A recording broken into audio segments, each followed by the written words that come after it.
Hey everybody, it is I, the comic of crackness, here with a video.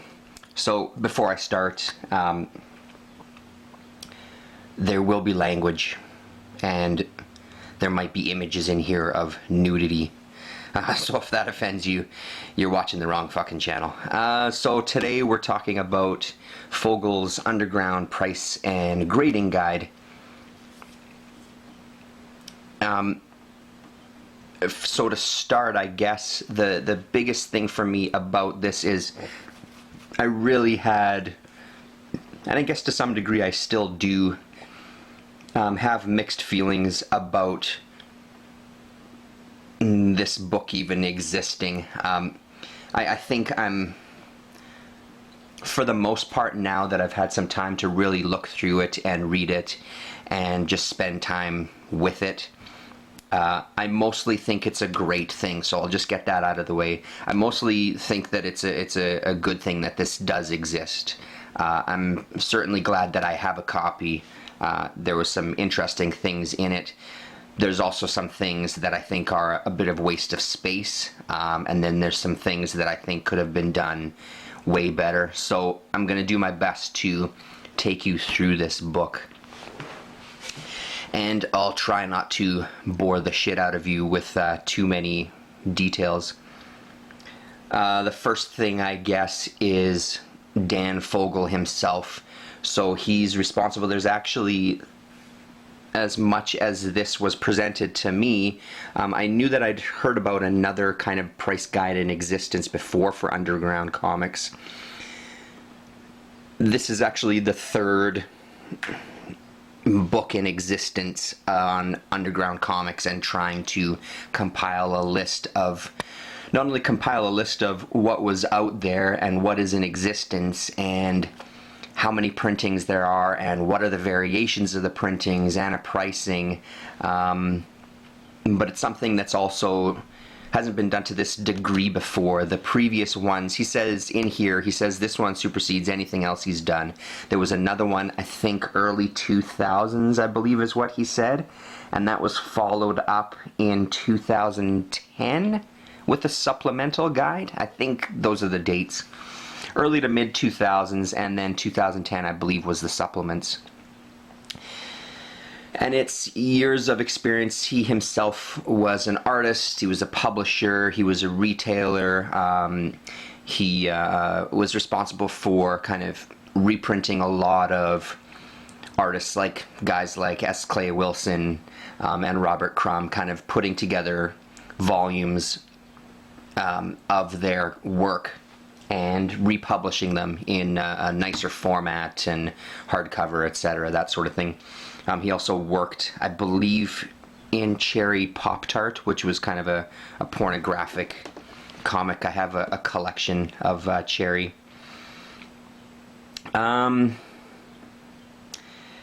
So, and then this was, I guess, it was supposed to be out kind of a year and a half earlier, but he had some personal issues in his life. I think he got a divorce and he moved out of state, so that kind of put everything on a bit of the back burner. So this is kind of out when it's out. I have a feeling it was a lot of work, and not a feeling, I assume that it would be a hell of a lot of work and a lot of research on his part and getting in touch with people. So I applaud all the effort for sure. And in no way me kind of bad-mouthing this, which I will do at various times, in no way is that me criticizing him for even doing this. I just want to make that really clear. I know that for myself it's clear when I talk negatively about things, I don't mean it as a personal attack on somebody. It's just a lot of it is my preconceived ideas about underground comics and where they live in space for me, as someone who grew up with them and absolutely fucking loves them to this day. So that is probably the best place to start. That was the biggest hurdle for me. As excited as I was to have something like this in existence, once I started thinking about it, it seemed to go against everything that I associate with underground comics. The fact that they're against, fighting the system. There's supposed to be something that's pushing boundaries, revolutionary ideas, pornographic ideas, drug taking, and all sorts of things like that. That this seemed to bring it into a realm of, well, now you're just like Marvel and DC Comics. You're no longer dangerous and pushing boundaries. But let's be honest with all of that. A lot of this stuff doesn't really push boundaries. There's still stuff that I've picked up that, holy crap, I can't believe that. And there's some things that I just find plain ignorant about some of the comics. But in the context of the time that they were released and the things that people were trying to do, I think outweighs the negative from like a historical perspective at this point for me, and probably for a lot of people that enjoy this kind of thing. So that was my first thing, because this really seemed to bring it into that realm. But let's get past that, and I will talk of that no longer. Well, maybe once or twice. So, as with the Overstreet price guide, it's here. Let's do this actually. So, to give you a bit of a perspective, I pulled this out the other day because I was watching the round table and Travis was talking about issue 3. There's the size of a regular comic, so the actual book is just a tiny bit bigger, but obviously quite a bit thicker.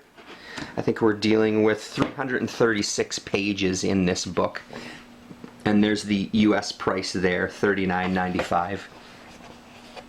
So as with the price guide, the first chunk and the last chunk in the book are filled with articles, photos, and most importantly, advertisements. And that's one of the things that did excite me. There's a handful of advertisements in here for people that specifically deal in underground comics that I'm going to look into just to kind of get a sense of who's out there selling stuff, what kind of things they have, are there deals to be had, although I'm not too keen on ordering from websites just because of the shipping cost to get things to Canada. So here's the website that I've used a lot of, comixjoint.com, and I'm curious to see this advertised here because from what I understand of this website, I don't know if he updates it as much as he used to. I know that for myself personally, just recently, one of the comics that I just bought, it wasn't listed, but that might also be just my misunderstanding of some of that. How they are classified as far as like a reprint, or when the stickers come into play, the price stickers, which I'll talk about later, how that affects it, or if that's considered another printing or whatever. So partially it might be my misunderstanding, but I know that Spiro has said the same thing. He looked for a comic that he had on the website and it wasn't listed. So yeah, I don't know. I didn't think that this was the most up-to-date website, but maybe it's something that's going to happen again. If you haven't checked it out and you're interested, it's a really great resource. Even if you don't go there looking for specific information on your printing of the books that you have, the undergrounds that you have, it's great just to browse through because you can, he's got some great scans of covers. He tells you a little bit of the history of that particular title, when there's stuff that he knows. There's some things that don't have very much information, and then obviously there's going to be some titles where he's got a plethora of information, which artists were involved in it, all that kind of thing. It's great. It's a great resource. Table of contents, blah blah blah. Service archive, as seen on the Kickstarter campaign that raised $34,000, an artist edition, #1. Sorry, thanks, and fug you by the late, in quotes, Dan Fogel. So it's kind of a, hi, how are you doing? These are some important people within undergrounds and friends of mine who have passed away, and he's kind of talking about talking about these people and his relationships with them. I haven't read this article yet,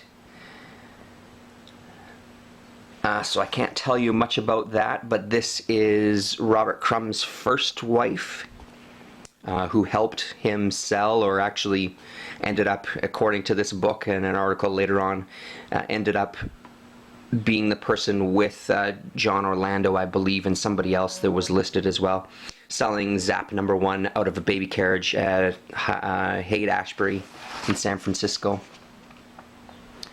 More advertisements. Bruce Sweeney's Underground Station.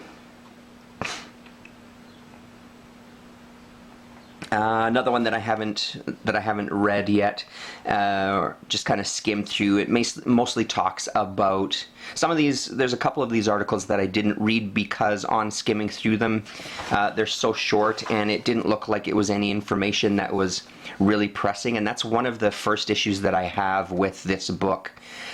If people are buying an underground book, an underground comics price guiding book, you have to assume that for the most part, they're going to be people that are familiar with the comics. We really don't need a cursory fucking look at underground comics and what underground means and what they were trying to do and that sort of thing. I find it a little, I don't know, it's really frustrating to me. I understand that you're trying to collect a book with these and you want all the kind of historical information, and that's where it also fails, because if you want to do that, then don't do a 2-page fucking small article on it. If you want to go in depth about it, go in depth about it. Get a couple of writers together and really compile something that's maybe a dozen pages where you feel like you can get a little more history on it, instead of a bunch of different guys doing small articles where they all pretty much say the same thing about undergrounds pushing the boundaries and they got in trouble with the law and all that kind of shit. And so this one touches on that, and then it also touches on the fact that the influence that the undergrounds have had today. You see Daniel Clowes there talk about Blab. They talk a little bit about Drawn and Quarterly in Canada, etc. Again, wow, that's really eye-opening. And again, it's not that everybody's going to know this kind of thing. I just think that the way that it's presented is a little lazy, and if you're going to go into something like this, go into it and give some more detail instead of like, hey, I had this comic and this was that. And anyway, this little comic strip touches on something that you can see here, 2015-2016 Volume 1, Underground Comics. Originally, this book was supposed to be one giant volume that focused on underground comics, focused on zines. The phone is just going crazy. Sorry about all the buzzing there. Focusing on zines and focusing on rock posters, focusing on newspapers like East Village Other, that sort of thing. It became so much information that he decided to split them up into 2 books. So the second volume that's supposed to come out this year, I think, or if it's not out already, is going to focus on the zines and the newspapers and the rock posters and offer a pricing guide for that. Which tells me that it's about this time that people are really... There must be a jump in people wanting to buy all these things, or he's trying to create a market for it. As I've said before, here in Winnipeg, anyway, it's not like you're finding these a lot. I do see underground comics pop up on eBay the few times that I've searched, and quite a lot of them, but I don't know how much they're actually selling. Which brings us to a really good little slice of an article here that I wish there was more of this. The Underground Market Report. Unfortunately, just, again, like a 2 fucking page thing by one guy in one location. I believe in the Overstreet Price Guide, when they do a market report, I believe they have, from a couple of individuals, and then they talk to comic shop owners from across the country. I think that's what I've seen in my latest one anyway. But this kind of thing I really like. Just gives you a sense of how things are selling in the underground across the country. Putting it into context a little bit more. Obviously, there's going to be more. Each region is going to have its own interests as far as collecting it goes. Portland, for example, where Sleepy Reader's from, they have a fair-sized group of people that publish independently, small press, artists, and fans alike. They're going to have more than, say, a place in the Midwest. I would assume. Again, I'm really generalizing just to prove a point, I guess. So the thing that kind of stood out for me is how these guys are even pricing, how the fact that even somebody who is a retailer himself doesn't really know what to do with these, which kind of goes to my theory that this book can only, to some degree, should hopefully be used for good, as far as this now gives you a way to move those comics that you don't know what to do with, you don't know how to price them. He talks about a copy of Cherry #1 that he had sitting at $150, didn't sell. He brought it down to $100, and there's still not any interest, which tells me that people aren't going to pay $100 for Cherry Pop-Tart #1. Let's be realistic. So I really like this. Again, I wish that there was more, and if this does continue every year or every couple of years even, I don't know really what his schedule is like for this, if he wants to keep it every year. I really hope that there's more articles like this. I would love to read some more about how these things are selling across the country.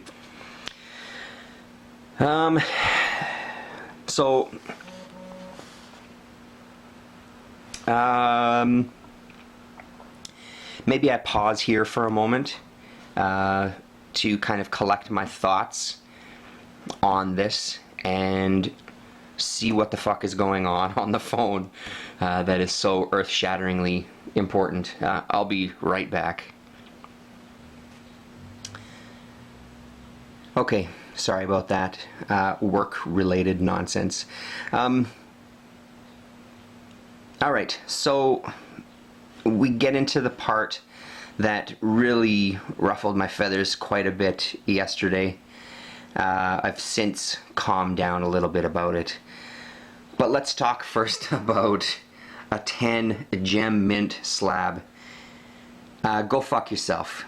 So what you're telling me is that a comic comes off the printing press, it gets cut down to size and trimmed, it gets picked up by robotic hands, put straight into a slab, and then shipped off for you to enjoy looking at. I just don't buy it. Now, my frustration was maybe a little misplaced yesterday on Twitter when I talked about it.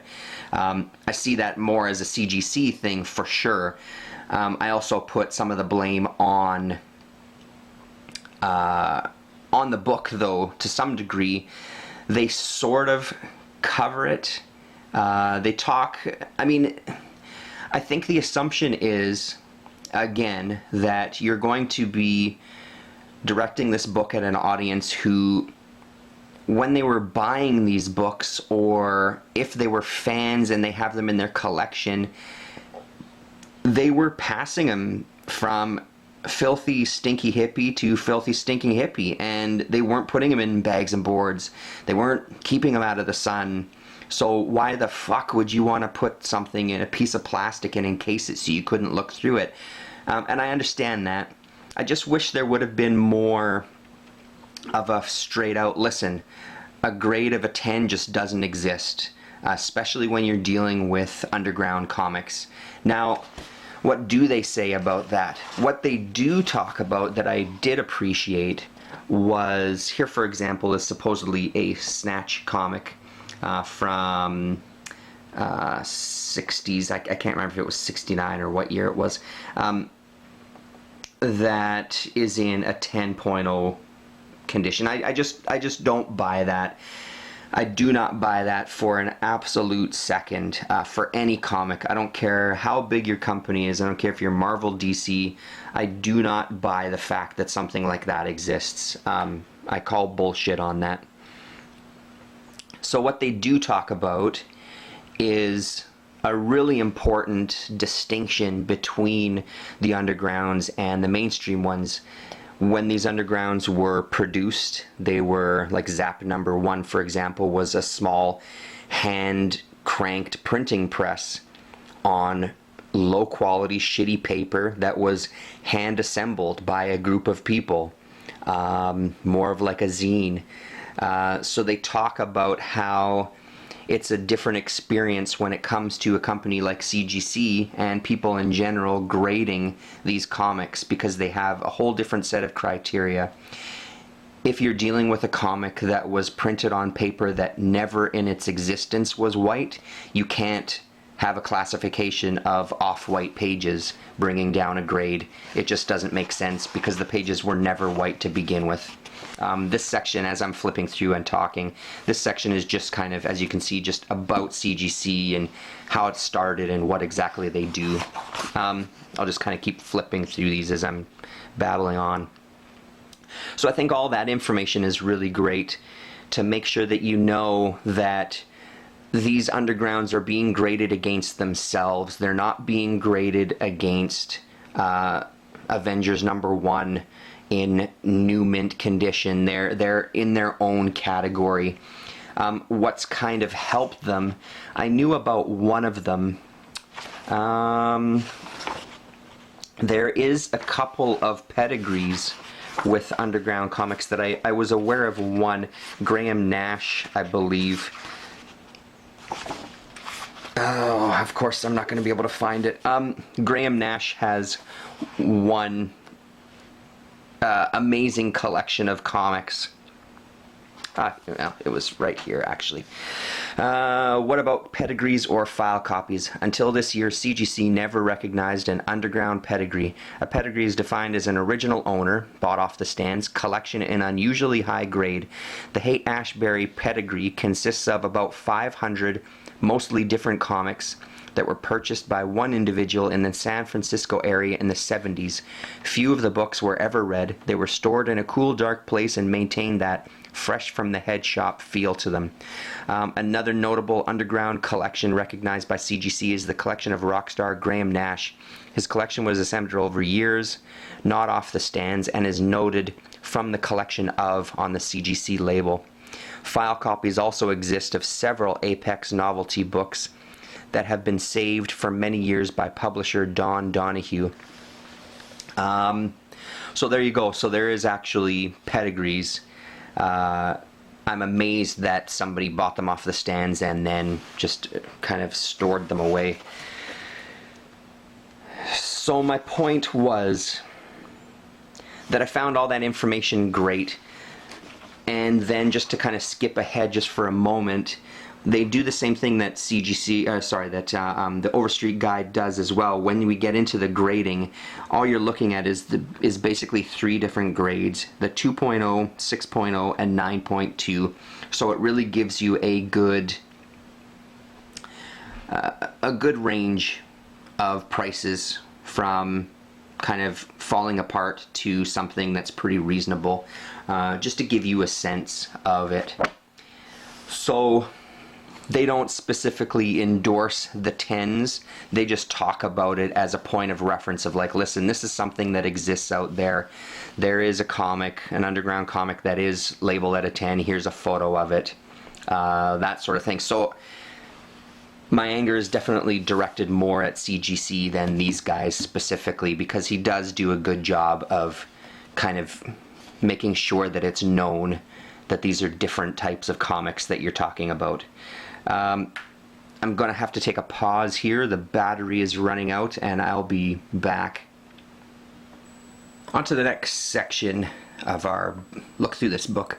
Introduction to Comic Book Grading by a guy Arnold T. Bloomberg, co-author of the official Overstreet Comic Book Grading Guide, 2nd and 3rd editions.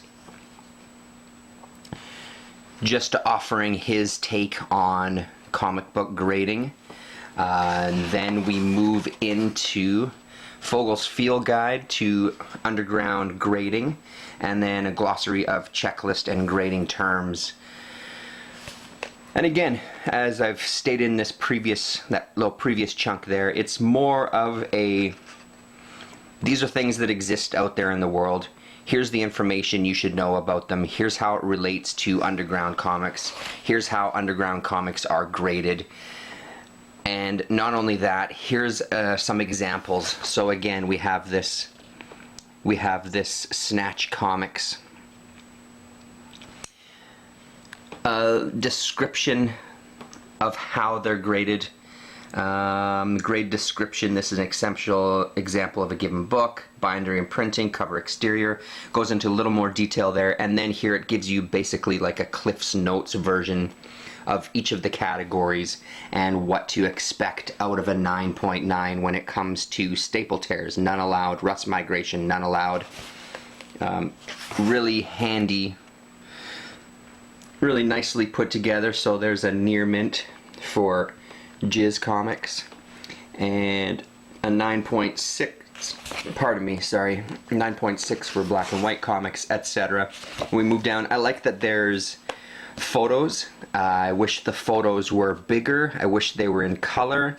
I wish there was maybe details of, maybe you could have an example, rust migration. Why not have a photo of what that would look like?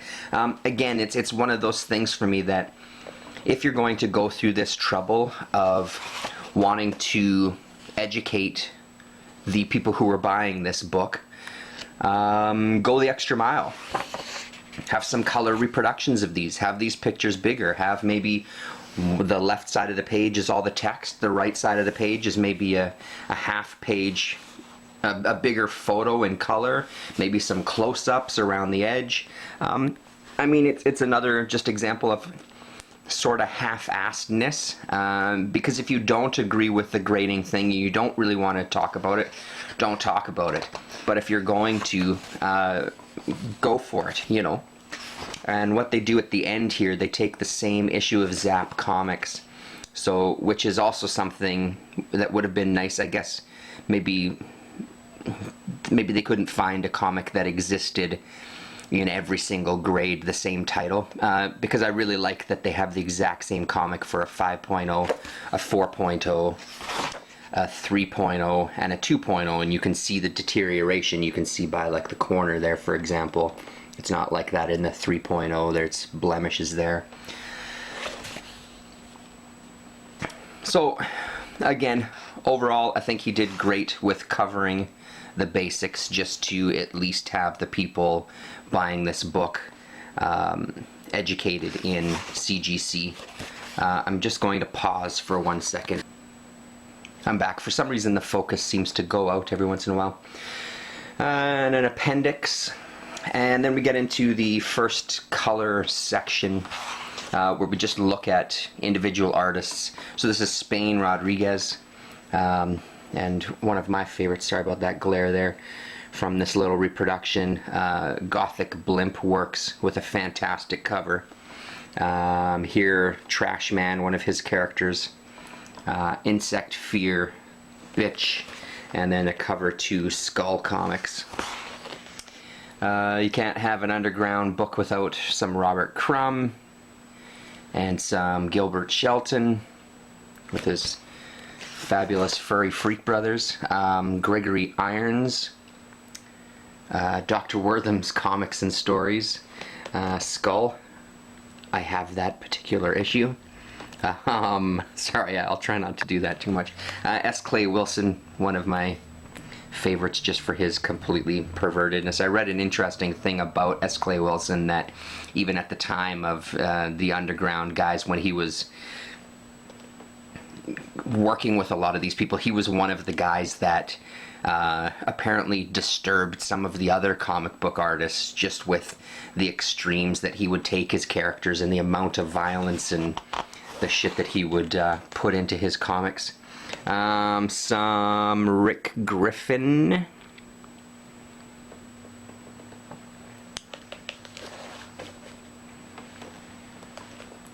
Victor Moscoso, sorry. Victor Moscoso, I believe is how you pronounce it. Robert Williams, of course, Cocaine Comics. And Von Bode, or Von Bodie, I believe, maybe it's Von Bodie. Some Cheech Wizard action. Art Spiegelman from Raw and Mouse fame. And then some more Crumb from his Weirdo days with some really great covers. I don't own any of these Weirdo titles, but I've always loved the covers of these. So that's a nice little addition, like getting that thing.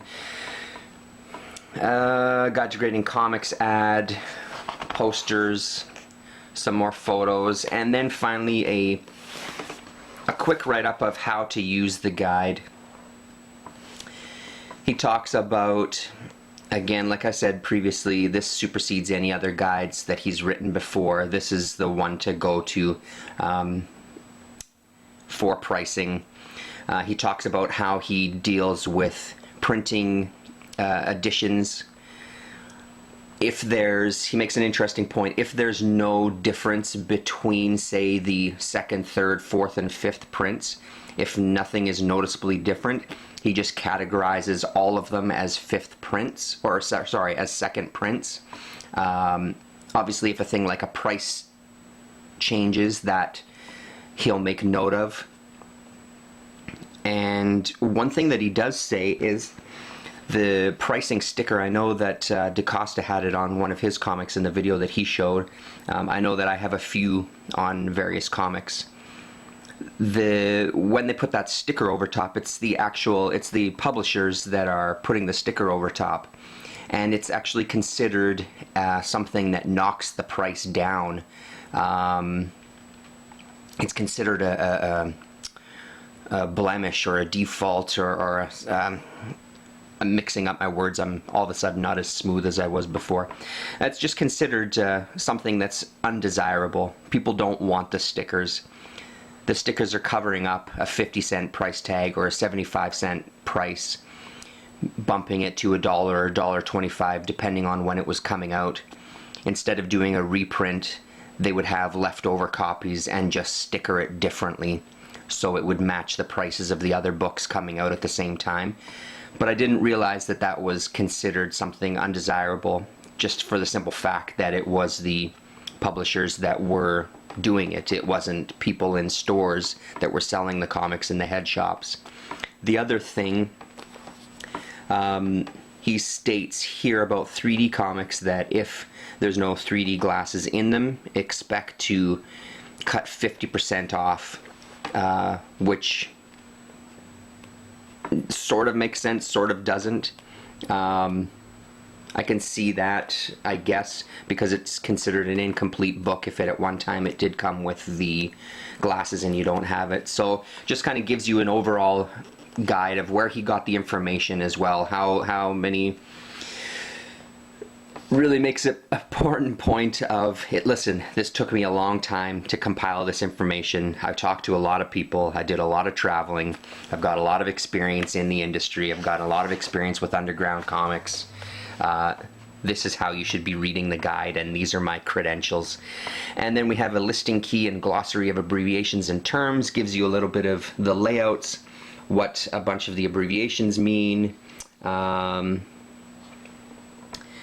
background, bi-monthly, published 6 times a year, every other month.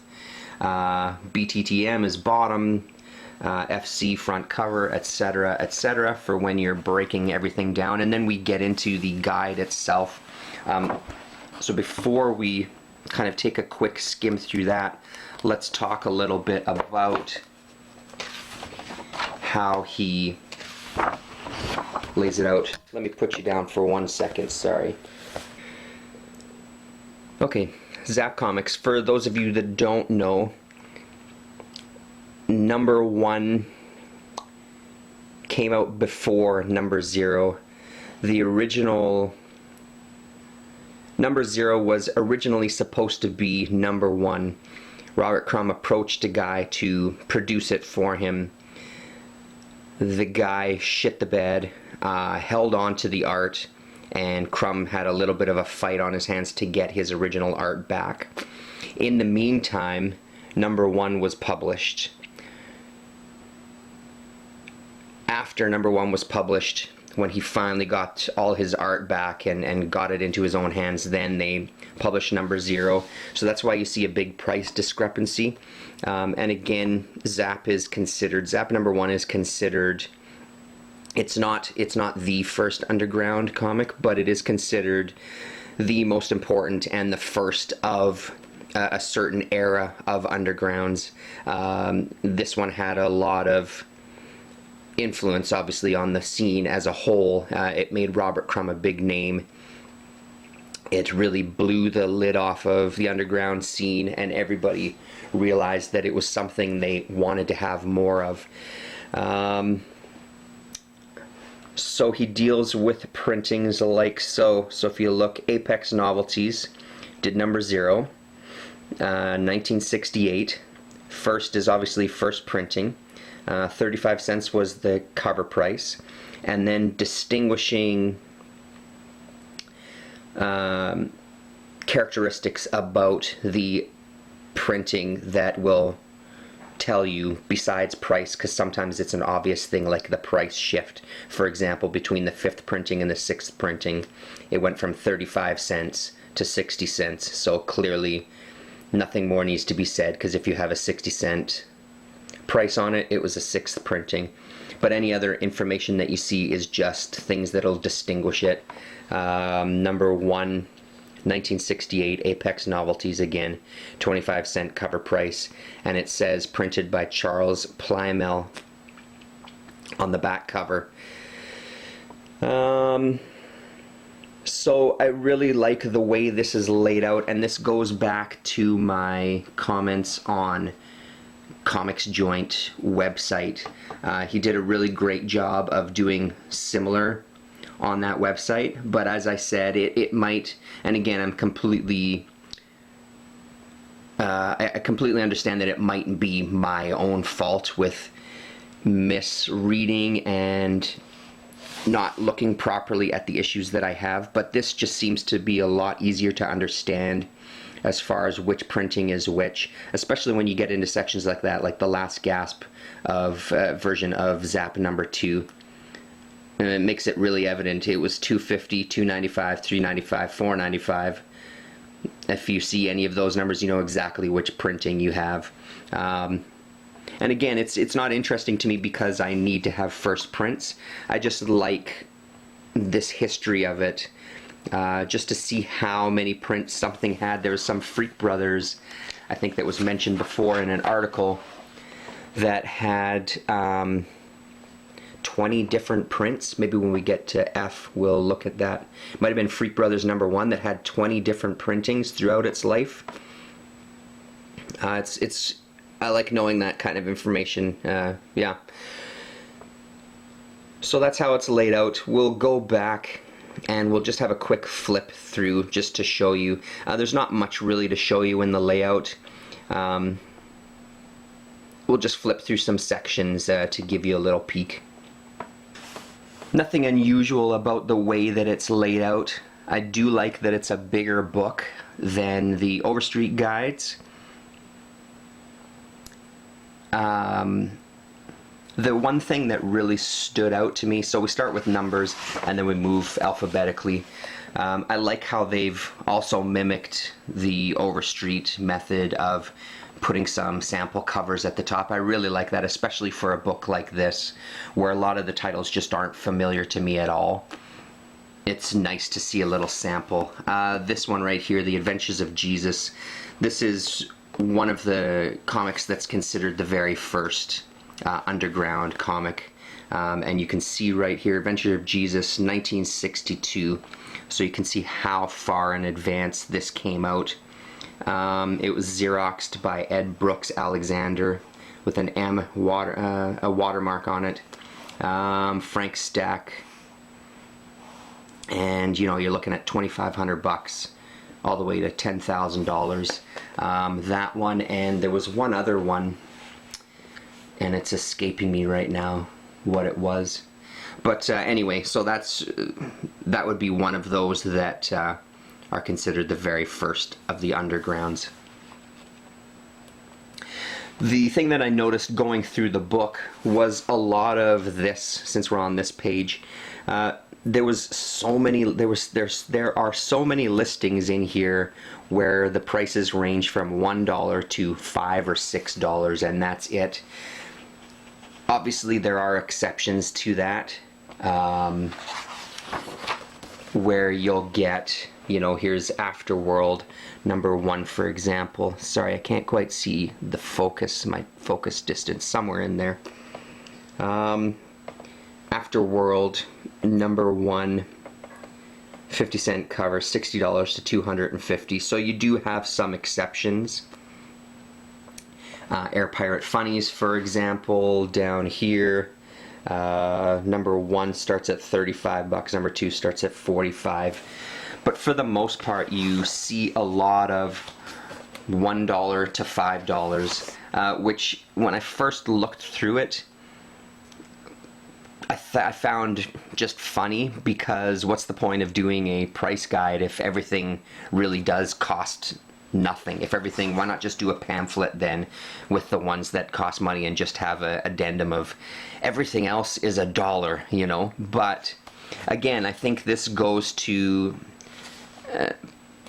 part of this is what turned my mind around about it, that I think that it's great that this exists, because it really puts it in black and white of, listen, just because it's got Robert Crumb's name on it, or in my personal experience, just because it's got Richard Corbin's name on it, doesn't mean that it's now a comic that you can charge $20 for, because A, this is the 19th printing, B, it's in really horrible shape, and you know, it kind of just puts these on the same playing field as all the other comics that we all love to collect. Now, that does lead me to, do these need to be on the same playing field? Preferably, no. I wish that they weren't. I wish that they were still titles that I can find in 50-cent bins and $1 bins and not have to worry about a price guide and checking in and making sure I'm not getting ripped off now that this exists out there. But unfortunately, it's a reality. I mean, as we saw earlier on, people are slabbing these books, right? And there's pedigrees, and it's just the reality of underground comics at this stage. You know, and it just enters all that territory that it's not that I hate this side of comic book collecting. I completely accept it, and I understand that it's just what's going to happen when you deal with a form of entertainment that a lot of people cherish and love and want to take care of and trade and sell. It's just a bit of a bummer that it does exist. You know, I just want my undergrounds back. I just want the dollar bins. But I'm really glad that this exists. I'm really glad that people will get an idea of what things are priced at. And I'm really, as I've said before, there's some Cerebus pages here. As I've said before, I really hope that now that this is official and out there, I'm hoping that it does spread across the country to all sorts of distributors, all sorts of retail people, all sorts of people who may have stacks of these in their basement, and I hope that this motivates them to price these books and get them back out on the shelves for people like us to buy them. Let's flip through. I don't want to show you every single page because it's just writing. Let's have a quick look at Freak Brothers. Here we go. So yeah, here's the one here. Freak Brothers #1, first printing was 1971. We go all the way down 6, 7, 8, 9, 10, 11, 12, 13, all the way down to a 22nd printing in 2006. So for one comic, 22 different printings, and if you're looking at getting the very last printing, it had a cover price of $4.95. You can find it for between $1 and $5 ideally. So there you go. If you're looking for a first printing, you're looking at about $250 to $1,000. And again, the Zeros invaded the undergrounds because in 1985 they released Freak Brothers number 0, which I remember buying at the time. Or very shortly afterward anyway. Maybe it was the second printing. Maybe I'm hyping myself up a little too much there. Maybe it was 1988 because I would have been 12 there, but it was probably right in around that time though. Yeah. Alright, I'm gonna pause and reorganize here so we can check out the last section of the book. We'll just skim a little bit through the end of this. After all the pricing, we have Bob White and we have some photos of the artists. We have some ads of artists themselves. A really cursory look at an African-American underground artist, one of the only that existed at the time, Richard Grass Green, the Black King of Underground Comics. Written by Professor William H. Foster III. Another thing that kind of irritates me, it just seems like more of an ad, really. Because it's a really surface look at who this guy was. And then right at the end, the complete interview with Grass Green can be found in Looking for a Face Like Mine by the author, William H. Foster III. And here's a little bio of William himself. So yeah, things like that bug me a little bit, but again, I guess I can't diss him too much because it is what it is. This is the book. This is it. Mark Emery on Underground Comics, a guy who, according to this, Mark Emery is a Canadian cannabis policy reform advocate, a politician, and media publisher, as well as a former cannabis seed seller. He was recently freed after serving most of a 5-year sentence in a U.S. federal prison for selling cannabis seeds. He got into distribution at an early age, and he put out his own price guides as an early teenager and was dealing with Marvel and DC comics and making a hell of a lot of money even at 15 years old. And this just talks about how he eventually discovered the undergrounds and his collection and his dealings with them. And Harold Head was one of his favorites, which is Rand Holmes from Vancouver, British Columbia, Canada. Interesting little article. It wasn't too bad. It's more about him and his comic world. Underground Revolutionaries, the rock and roll comics, which I do remember when these were coming out. I never bought them myself, but I remember seeing them all over the place. Some more ads. The second color section just mostly has ads. And Underground Comics, the Dord Recht collection. 1967 to 2013, over 1,300 titles spanning 45 years. The collection is available to borrow for exhibition purposes. Catalog available on request. Just out of curiosity, I might ask for a catalog just to have and to browse through. I'll hold that there for 1 sec so you can see the information yourself if you're curious.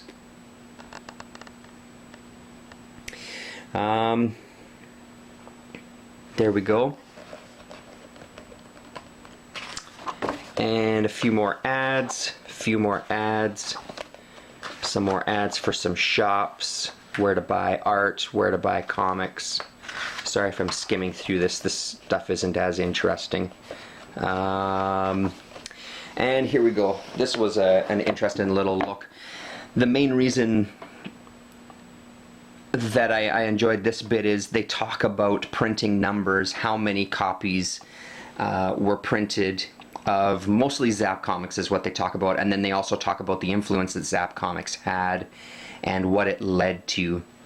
They dispel the myth here in this paragraph that Crumb was also by his wife Dana, selling these comics out of a baby carriage, when in reality he claims that he was nowhere to be found.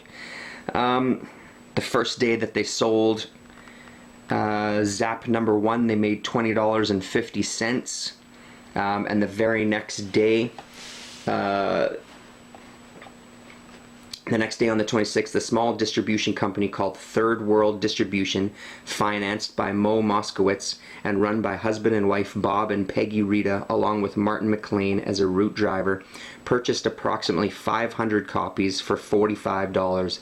These copies were distributed, a few copies per account, on consignment into some 200 outlets along the San Francisco Peninsula down to around San Jose State, as well as other head shops and progressive bookstores inside Berkeley. So all that kind of information, this article encompasses exactly what I wanted out of this book. Gives you a little bit of the basics, but goes into the world in a little more detail that I've never read before. And they make a conservative first print run estimation of less than 3,500 copies, and by the time Zap number 3 was coming out, where did I see that? Over here. In December of 1968, Zap Comics number 3 was issued with an initial print run of upwards of 50,000 copies. So from the beginning of the year, 3,500 copies, to the end of the year, 50,000 copies. You can see what kind of influence this one comic had on the world and how popular it became and how quickly it became popular. And Crumb was, right there, right at the forefront of it. Again, even though it wasn't the very first underground comic, it was a very, very important comic for sure within the world of the underground and everything that came after. So that's a really nice article in there. If I can somehow, maybe I'll try to scan it or photograph it and put it up on Twitter for anybody else that wants to read it. Underground comics in Canada, this got me pretty excited until I found out that it's actually not about comic artists in Canada. It's about how tough it was to get these undergrounds up in Canada because of our very strict censorship laws, and those extend to even recent history. Back when I was first getting Cinema Sewer by Robin Bougie, I remember reading stuff that he had posted on message boards about getting packages of his stopped at the border and not passed on to him, and they were disposed of, and all this. So that made it one hell of a task to basically smuggle some of these books into Canada. And Rand Paul, there is a book Fantagraphics put out of Rand Paul, the guy that did Harold Head from Vancouver, that I would love to read, because I have a feeling, and it's hinted at here as well, that he was a major factor in getting these comics into Canada and also contributing to them at very little to no pay, is what they say in one of these articles. I think it's in this one. This article wasn't bad as well. Repeats himself quite a few times, but overall it was an interesting read. We get some bios here of various artists and samples of their work.